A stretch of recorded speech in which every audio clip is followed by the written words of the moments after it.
Hi, my name is Carrie. I'm 32 years old. I had gone through a divorce a couple of years ago.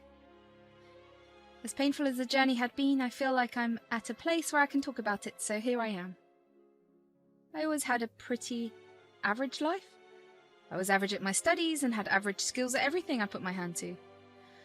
I really embodied the quote, "Jack of all trades, master of none," I guess. Like everything about me, my looks were average too.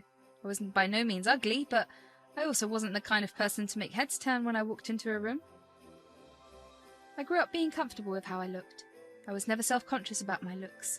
After all, I had successfully had a couple of really handsome boyfriends throughout high school and college. My looks never bothered me until I got into this really toxic relationship in my last year of college. Initially, my boyfriend at the time had been nice. I knew he wasn't going to be the one for me, but I dated him because I liked his company. Over time, as my feelings grew for him, I began to excuse a lot of his crappy behaviour. I was so blinded by love for him that I never really realised the kind of damage he had done to my self-esteem. By the time my relationship had come to an end, my self-esteem had shattered entirely. I could no longer look at myself because when I did, I would feel so ugly that I would start sobbing. It took me 5 years after graduating college and leaving that boyfriend for me to start dating again. The person I started seeing was my now ex-husband, Nick. We met at a bar. I had gone out to celebrate one of my friend's birthdays and happened to meet him there. I was the only one among my friends that wasn't drinking. I hated how self-confident I got when I was drunk because I could see how ugly I was when I was sober. I wanted to save myself the embarrassment, so I chose not to drink much. Nick had been the one to approach me that evening. Hey, how's it going? Oh, hello. I'm good, thank you. How about you? Just enjoying the vibe here. Mind if I join you? Why are you sitting alone? I needed a break from all the dancing, celebrating a friend's birthday. Looks like they're having a blast. They really are. They're all single, by the way, if you're interested. Why go to them when I'm already talking to the most beautiful girl in the world? You must need glasses if you're talking about me. My eyesight's fine. I could have talked to them, but I chose you. Oh. How about this? Give me your number, and tomorrow when we're sober, we'll grab coffee. I like that idea. We exchanged phone numbers and carried on with small conversations before Nick had to finally leave because he had work the next day. I felt a rush of warmth flood me. No one had ever approached me like that. Even with my past relationships, I had been the one to initiate a conversation. Nick had slowly begun to chip away at my insecurities. The next day, we went to grab a coffee together as Nick had promised. The entire time, Nick made me feel like the most beautiful woman on the planet. The first thing he said to me wasn't even a hi or a how are you? He looked stunned when he saw me and said, "Wow, you're beautiful." I didn't think I could blush, but Nick always made my cheeks flush so much. I looked like I'd purposely applied rouge. We began to meet each other regularly after that. We quickly began dating. I felt so loved and appreciated whenever I was with Nick. We moved in together after a year of dating. After 2 years of dating, Nick proposed to me at the coffee shop we had gone to on our first date. I said yes through tears. Our wedding was a small event where only our closest friends and family attended. Overall, our relationship was a dream come true for me. Over the 2 years that we were together, Nick had slowly rebuilt all of my broken pieces. He had told me that I was the prettiest girl in the world countless times. He made me fall in love with myself all over again. Which is why what happened later was so shocking and heartbreaking for me. During the first 2 years of our marriage, we focused on our careers. I worked with this accounting firm and made a good amount of money. It wasn't by any means an extraordinary amount, but it was more than enough to support myself. Nick, on the other hand, worked for a company that was pretty big. He earned 1.5 times what I earned, and yet he still worked towards getting even more promotions. I loved that about him, and it didn't bother me. We had decided that both of us would work as hard as we could because we wanted to start a family in the next year. True to our word, we had worked hard and had saved up a good amount of money. We started to try for a baby, and within 2 months of trying, I got pregnant. Nick and I were overjoyed. I was happy that I was living out all of my dreams. I was working my dream job, living in my dream house with my dream man, who I was going to have my dream baby with. I mean, I had it all. And of course, there was always some nervousness that came with the prospect of becoming parents for the first time. One night, after a particularly rough day at work for both of us, we lay in bed and talked about our fears of parenthood. You know, babe, sometimes I get scared thinking about being a mum. It's just overwhelming to imagine being responsible for another life. I feel the same way. The thought of accidentally hurting our child terrifies me. One small mistake can mess them up for life. Definitely, but kids are resilient. They're not as delicate as we think, and honestly, being scared of messing up just shows that we'll be aware of our actions and make things right when we do make mistakes. You're right. When I think back, my father was absent a lot. It left a void that nothing could fill. I don't want that for our child. You won't. I'll be right there with you through everything. We'll learn and grow together, and I'll hold you accountable just as I expect you to hold me. I promise to always be there with you, my love. How did I get so lucky with you? The feeling's mutual, babe. We're in this together, no matter what. We'll be the best parents we can be. Even though I was terrified, knowing that Nick would be by my side comforted me greatly.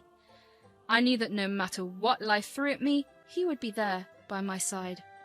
Oh, how wrong I was. A couple of months after that conversation, I gave birth to a beautiful baby boy. We named him Joe. The first few weeks of Joe were really hard. Joe was a fussy baby who never slept at night. Nick and I kept trading nights staying awake. It obviously began to take a toll on both of us. The lack of sleep made both of us cranky and irritable.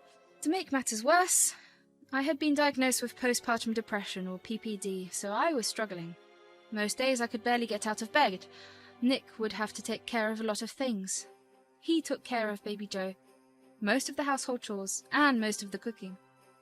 I would do what I could as best I could, but almost every day my brain felt like a huge fog had settled over it. I felt so low and unable to function. The only thing that made me feel better was lying in bed and crying. I would obviously take care of Joe when Nick was at work, but when Nick came back home, I would happily pass Joe over to him. Thanks to PPD, I couldn't even keep my job. I sent in my resignation letter and tried my best to cope with my illness. Obviously, Nick had reached his breaking point at some point. He'd come back from work and just lashed out at me after I couldn't get Joe to stop crying. Why can't you do better as a mother? All you do is sit around. What are you talking about? I'm fine with you quitting your job, but you're supposed to take care of Joe. If you can't even manage that, what's the point? You know I have postpartum depression. How long will you use that excuse? Excuse? You'd think I'd lie about something as serious as this. Look at me. Do I seem like I'm enjoying any of this? Every day is a struggle and I physically ache not being able to care for Joe. I wish I could do more, but I can't. I had a tough day at work, my love. Boss is pushing hard and I'm on the edge. Balancing it all, work and Joe, it's overwhelming. I get it, babe. It's not easy. I'll try harder. Do more, so you don't have to bear it all. No, I'll manage things like always. It's been 6 months since Joe's birth. I need to take my role seriously and support you. I don't want you to strain yourself. I'll handle things. I want to do my part, babe, for Joe and for us. We're a team, right? Yeah, we are. We'll figure it out together. I started pushing myself to fight the fog in my mind. I took care of everything around the house, all while looking after Joe. The only thing that comforted me was food. I will admit that it was the reason I had put on a good 30 pounds. I had neither the time nor the energy to work off all the food I consumed, although I gradually began to notice how Nick was spending less and less time at home. Nick still did his share of the responsibilities, but he would always be working till really late at night. He would come home and be too exhausted after work to talk to me or just spend time with me. It hurt real bad. I mean, I was already struggling, but to not have the one person who was supposed to be my rock not be there next to me was painful. Every time I asked him why he was away for so long, he would tell me that he was working towards the promotion and that he was doing it for us. I wanted just one night in with him, but he just never wanted it. Even on weekends, he would lock himself up in his office and just work. Over time, I stopped asking him so much. I just got used to his absence. However, Nick surprised me one day by asking me to accompany him to a work dinner that dinner. I was so excited that Nick was finally taking me out that I went shopping and bought myself a nice dress. I got dressed up for the event and dropped off Joe at my mother's place for the night. I expected a compliment from Nick, but Nick never said anything. I let it go and hoped that Nick's spirit would be lifted at the event. At the event, I got to meet a lot of Nick's colleagues. I even got to meet his boss, Amelia. She wore a tight red gown that only accentuated her body. She looked gorgeous. She approached us with confidence and with the prettiest smile on her face. She greeted both of us with kisses on the cheek. "Hey, I'm Amelia. Are you Nick's wife?" "Yes, I am. My name's Carrie." "I thought so. I've heard so much about you." "I hope most of it's good." "Oh, definitely. You're quite the topic." "Sorry for keeping Nick buried in work. I know he'd rather be with his pretty wife." "Well, you better get him that promotion then." "Oh, believe me, he's on the edge of getting one. Very close." "That's good to hear." The entire time, Nick just looked at the ground. He refused to interact with anyone when I was with him. The second he had left me to go socialise by himself, he was open and laughing. It stung. By the time the event ended, I was beyond upset. I never brought it up, because Nick didn't seem like he wanted to talk. When Joe was a year old, he was a lot less fussy than when he was a newborn. I had a little more free time on my hands, so I decided to start looking for work. Nothing too big and something that had flexible timings. After applying to a bunch of places, I finally got a job as a content writer. It would be paid per article and I was allowed to submit however many I wanted, whenever I wanted. It was the perfect job. I excitedly told Nick about the new job that night at dinner. Nick just grunted it in response and gave me a half-hearted congrats. I didn't know why I had expected him to be excited or even just happy for me. It hurt how little he cared. I cried myself to sleep that night. After that, I was pretty occupied with Joe, the chores and work. I began to finally feel better. The fog began to lift, but there was still a huge hole in my heart that only Nick could fix. One morning I missed him a little too much. I put Joe to sleep after feeding him and walked into Nick's office. Nick was at work, but since Nick spent most of his time at home in his office, it had become his second room. I wanted to surround myself with his things because Nick wasn't giving me any of his attention. I sat in his office chair and closed my eyes for a while, just taking in his scent. When I opened my eyes again, I looked at his desk. I couldn't help my curiosity. I looked through his stuff. I was just curious about what he did in his office all day. That's when I stumbled on a manila file that looked out of place among the drawer full of loose papers. I picked it up and looked at it. To my absolute horror, I saw divorce papers. They had already been signed by Nick. The only space left blank was the place where I was supposed to sign. My heart shattered. I knew that we weren't in the best place, but I didn't think that it was this bad. I still loved Nick, despite his absence. I just thought he was stressed about work and raising a child, but to ask for a divorce, that was too much. I knew I was difficult to deal with after I gave birth to Joe, but I was really sick. I knew that there were many things I could have done differently, but at the same time, I really couldn't have done anything. I sat in his office and cried for so long that when Nick came home, he looked surprised to see me sitting there. He saw the file on the table and realized that I had found out. "Nick, I need to know." "Why?" "Because I felt like our spark had faded." "Don't lie to me. The man I married would have talked to me, not just walked away." "Do you really want to know the truth?" "Yes." "For months I've been seeing someone. Amelia, my boss." "Amelia? How could you?" "We spent so many late nights at work and it just happened. Plus, it didn't help how attractive she is." "Why would you do this to me?" "Look at yourself. I could overlook your being poor to a certain extent, but you're not attractive anymore. You're so fat and so ugly. Pregnancy ruined you. I regret getting you pregnant." "How can you regret your own son?" "I'd rather have a hot wife than a son. Sign the papers. I'm marrying Amelia." "You're heartless. I thought you loved us. I thought you loved me." "Things change, Carrie." I didn't know what came over me at that moment, but I went into our room where I packed a bunch of his things. I threw his bag at his face and told him to get out. I told him that I would contest the divorce. Without a word, Nick left. I cried the whole night. How could he do this to me? To Joe? My sadness turned into anger. Had Nick and Amelia been having an affair when I had gone to his business dinner party? Is that what she meant when she said that he would get a promotion? I wanted to break something. I took a couple of deep breaths and pulled out my laptop. I looked up Amelia and found out that she was married too. I knew that I had no proof, but I texted her husband on Facebook. I told him what I found out. I hoped that something would happen, that Nick and Amelia would face some sort of consequence. I was too tired at that point to wait for a reply, so I ended up falling asleep. The next morning, I forced myself not to look at any of my screens. I busied myself with taking care of Joe and working. I needed to earn good money to afford a lawyer. In the afternoon, I had a visitor. It was a man that looked about the same age as me. He looked like he hadn't slept. I immediately recognized him as Amelia's husband, Jerry. He awkwardly asked me if he could come in, and I let him in. We sat down in the living room. How are you holding up? I'm okay, I guess. Still trying to wrap my head around everything. Yeah, I know what you mean. This whole situation is a mess. So why did you come over? Well, after your text, Amelia and I had a massive fight.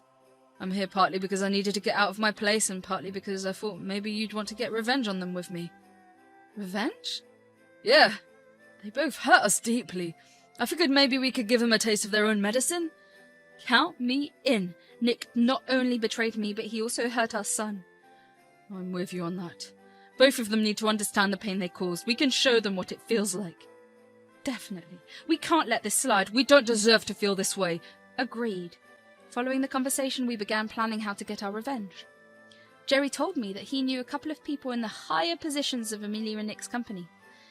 Turns out, he's the one who recommended Amelia for the position and got her the job. Amelia must have been really stupid to cheat on her husband with a co-worker, knowing that he was the one who got her the job.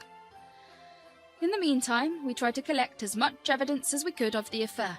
Jerry told me that he had access to all of Amelia's messages because she had her phone synced with their iPad, which allowed him to see everything on her phone. He also helped me get a real great lawyer. The next few weeks were hectic. I went to court for the divorce. Thanks to my lawyer, who presented a great case of neglect, I had the judge's favour. In the middle of the trial, Jerry and I began our next phase of the plan. He contacted his friends at Amelia and Jerry's firm. He informed them of Amelia's gross conduct. In a few days, the two of them were fired. Now, not only did I have proof of Nick's neglect, but also proof of his unemployment. That was the final nail in the coffin. I had won the court's favour and granted full custody of Joe. I was entitled to more than half of our marital assets, which meant that I could be more than financially stable for a while. Nick and Amelia found out what Jerry and I had done, and obviously, they tried to contact us. They left us messages and emails about how heartless we were, but Jerry and I ignored it. Jerry and I began to hang out a lot after this entire ordeal. We bonded over our heartbreak and betrayal. Eventually, we realized we had feelings for each other. I guess Nick's constant neglect of me made me lose my love for him, and his actions afterward only sealed the deal. Jerry and I started dating a year after everything that had happened, and we still are to this day. Jerry is great with Joe, and has accepted him as his own son. A year and a half after Jerry and I started dating, Nick reached out to me. He had stopped trying to contact me 2 months after the court hearing, since I never replied. He asked me if we could meet at the cafe near my place. After a little back and forth with Jerry, we decided we wanted to know what made Nick want to meet me. So I texted Nick and told him that I would meet him. We arranged to meet the next day. When I saw Nick, he looked haggard, like he hadn't been sleeping or eating. I have to admit that I felt really satisfied to see him look like that. What's up? Make it quick. Jerry's waiting for me outside. Jerry? Why is he waiting for you? Oh, we're together. You got angry with me for sleeping with my boss, and here you are sleeping with her ex-husband? I got together with Jerry after what you and Amelia had done. Our relationship was completely over when Jerry and I started dating. It's very different from what you did. Is this why you called me? No. This is very embarrassing, but Amelia and I are pregnant. Okay, and? We're struggling a lot, like financially. It's putting a strain on our relationship. Do you think you could help me out a little? Are you out of your mind? You're right. It's embarrassing that you're asking your ex-wife to lend you money to help support your affair partner's baby. You're pathetic, Nick. Never contact me again. I couldn't believe his audacity. I walked out of that cafe with my head held high. I felt beyond satisfied that I walked out of all the heartbreak with the best outcomes. I had a loving boyfriend and an amazing son. I was working a good job that paid me well thanks to Jerry. I don't know what happened to Nick and Amelia, nor do I want to. I'm happy with the life I have, and I've decided that I want to put my past away. The entire thing prompted me to reinvent myself, and now, here I am, a completely different and better person. Thank you for listening to me.